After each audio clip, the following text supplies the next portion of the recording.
nayoki esengo na banzembo na bino ozali na détermination makasi ya kobundela mboka pe kobengana banguna.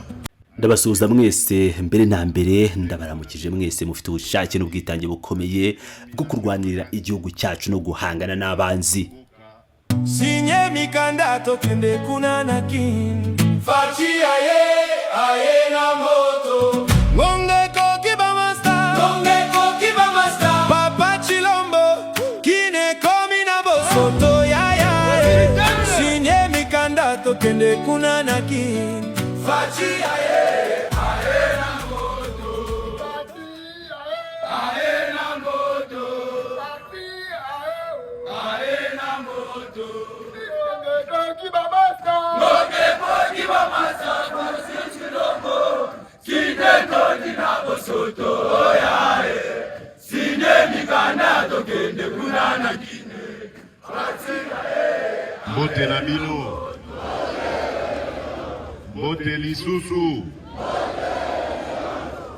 ndenge bozali komona baninga na bino o baza na Kinshasa bakomisi mboka Kinshasa peto ndenge wana pe. Igihugu cyacu kirabakeneye, hari ubutumwa bwinshi bubategereje kandi hari akazi kenshi ko gukora. Ibyo muzajya mukora byose bigomba gukorwa mu nyungu z'igihugu no kugikorera. Igihugu cyacu kimaze imyaka myinshi gihura n'ibibazo byinshi. Inshingano dufite uyu munsi ni ukuzamura igihugu cyacu kugira ngo buri munyekongo wese yongere yishimire ko umunyekongo akunde Kongo kandi akunde bagenzi be b'abanyekongo. Iyo niyo nshingano mufite, gukunda igihugu cyanyu no gukunda abaturage ba Kongo. Ntimukazarebe ubwoko, ntimukarebe idini, ntimukarebe aho umuntu akomoka cyangwa inkomoko y'umuryango we. Icy'ingenzi ni uko umuntu ari umwana w'igihugu cyanyu, mugomba kumufasha no kumukorera.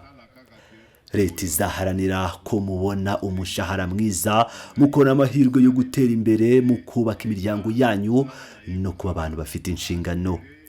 Raporo numvise yatanzwe n'umugaba wanyu General Kasongo Kabuwi Jean Pierre yanshimishije cyane.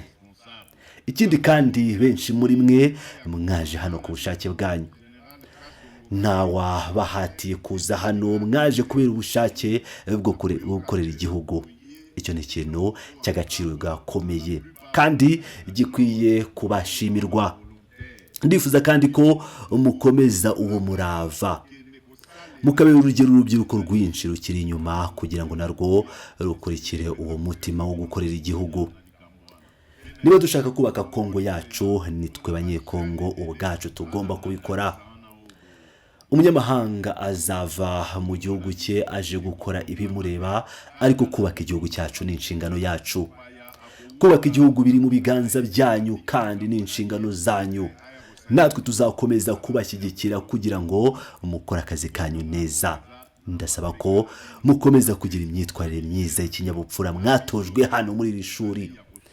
Muzaba abantu bafite inshingano, nimurangiza amahugurwa yanyu muzaba abakozi ba leta ya Kongo. Muzahabwa nimero z'akazi matrikire kandi muhabwe umushahara uzabafasha kwitunga no gutunga imiryango yanyu. Nimurangiza amahugurwa ndabasaba gukomeza uwo mutima mwiza mufite wo gukorera igihugu.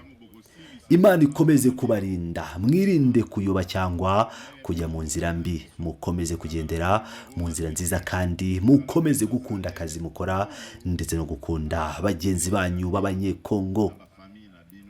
Murakoze cyane, mukomeze gukora nkuko mubikora ubu, biradushimisha cyane nkuko mwabibonye. Guverinoma yose iri hano kandi twahakoreye inama y'abaminisitiri kugira ngo twerekane akamaro duha iki gikorwa. Ibi bigaragaza ko ibyo mukora bifite agaciro gakomeye ku gihugu cyose. Akazi mukora katuzanira ibyishimo. Ndabamenyesha ko n'abagenzi banyu bari Kinshasa bishimiye cyane ibyo mukora, kandi abaturage nabo babashimira kandi babashimira umurimo mukora. Mukomeze muri uwo murongo. Inshingano yacu ni ukubashyigikira kugira ngo mukomeze gutera imbere kandi ntimusubire inyuma. Murakoze cyane, Imana ibaha umugisha. bino babatisseur esengeli eyeba na Congo mobimba o bozosala mosala penza ezali kopesa esengo nayebisi bino ndenge bandeko na bino na Kinshasa bapesi bato nyonso esengo na bapaya baza kopesa longonya na mosala wana.